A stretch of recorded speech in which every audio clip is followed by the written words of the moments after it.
Pada tanggal 20 Februari tahun 2014 di sebuah kota bernama Agra di India, seorang jurnalis bernama Vijay Sharma pergi dengan kedua anaknya untuk menghadiri acara pernikahan saudaranya di Firozabad. Mereka pulang dari acara tersebut sudah larut malam.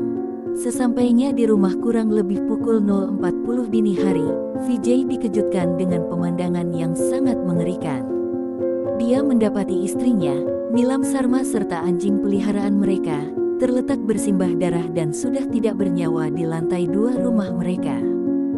Setelah melapor ke polisi, polisi pun langsung datang dan langsung melakukan olah TKP. Setelah berbagai rangkaian penyelidikan, polisi tidak dapat menemukan petunjuk apapun. Hanya barang-barang berharga korban yang hilang, sementara tidak ada sidik jari ataupun DNA dari pelaku yang tertinggal di TKP.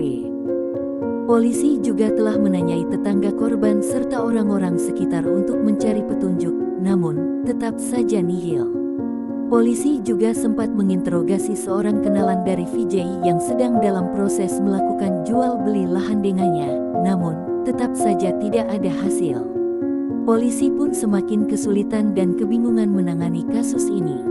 Di sisi lain di rumah korban, ada hal yang tak biasa yang terjadi. Burung peliharaan mereka bernama Hira mulai berhenti makan dan minum. Bahkan, dia juga tidak bersuara sama sekali. Vijay pun mulai berbicara kepada burung itu dan menanyakan, "Apakah kamu melihat ibu disakiti?" Akhirnya, burung itu pun mulai bersuara dan berkicau seolah-olah sedang menangis. Vijay pun menyadari bahwa Hira merupakan satu-satunya saksi di TKP. Dia pun mulai menaruh perhatian terhadap segala tingkah laku Hira. Sejak peristiwa yang menimpa keluarga mereka, banyak kerabat serta keluarga mereka yang datang berkunjung ke rumah mereka. Namun ketika keponakan Vijay bernama Asu datang, Hira mulai menunjukkan gelagat aneh. Dia mulai berkicau tak karuan sambil mengepak-ngepakkan sayapnya dengan kuat dan kencang. Hira terlihat sangat gelisah. Melihat ini, Vijay pun akhirnya menjadi curiga. Setelah Asu pergi, Hira pun kembali tenang. Vijay pun mulai menyebutkan nama orang-orang yang sedang dicurigainya di depan Hira, namun Hira tidak bereaksi sama sekali. Hingga pada saat nama Asu disebutkan, Hira mulai bersuara dan mengepak-ngepakkan sayapnya lagi dengan gelisah. Vijay kembali bertanya kepada Hira, "Apakah Asu yang menyakiti ibu?" Hira kemudian menunjukkan reaksi yang sama seakan-akan memberi jawaban. Berbekal feeling yang kuat, meskipun terlihat tidak masuk akal, Vijay pun pergi memberitahu polisi perihal tersebut. Vijay juga menunjukkan reaksi Hira secara langsung di depan polisi. Vijay lalu meminta polisi untuk menyelidiki Asu. Dan pada hari yang kelima, setelah polisi berhari-hari kesulitan dan kebingungan tanpa ada sedikit pun bukti, polisi akhirnya melakukan pemeriksaan terhadap Asu. Ketika diperiksa, Asu menunjukkan gelagat aneh. Dia terlihat gugup dan ketakutan, di tangannya juga terdapat bekas luka, dan jawabannya tentang luka tersebut pun berubah-ubah ketika ditanya. Akhirnya polisi semakin curiga dan mulai mencecarnya dengan berbagai pertanyaan. Dan setelah berjam-jam diperiksa, Asu pun mulai menangis dan mengakui bahwa dialah yang telah menghabisi bibinya. Dia melakukan hal tersebut bersama seorang temannya bernama Roni Masi. Menurut pengakuan Asu, mereka memang sudah merencanakan untuk merampok rumah pamannya pada hari itu, karena ia mengira rumah pamannya akan kosong karena sedang menghadiri sebuah pesta.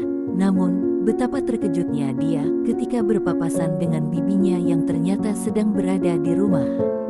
Tanpa pikir panjang dia kemudian menusuk bibinya sebanyak 14 kali. Anjing peliharaan mereka pun menggigit Asu untuk menyelamatkan tuannya, namun dia pun tak luput dari serangan mereka dan tertusuk sebanyak 9 kali.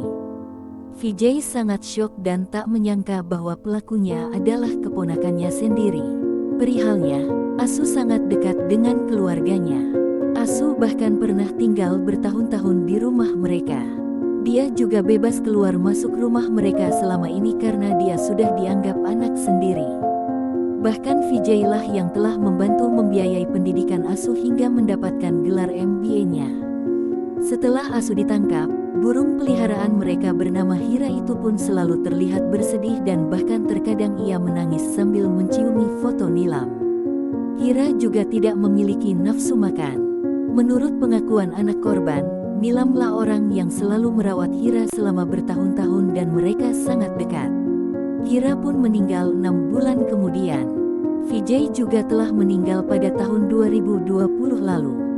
Dan pada akhirnya, setelah 9 tahun, pada Kamis tanggal 23 Maret tahun 2023, pengadilan akhirnya menjatuhkan vonis hukuman penjara seumur hidup kepada Asu dan Roni. Sampai jumpa, dan semoga kita semua selalu dalam lindungan Tuhan.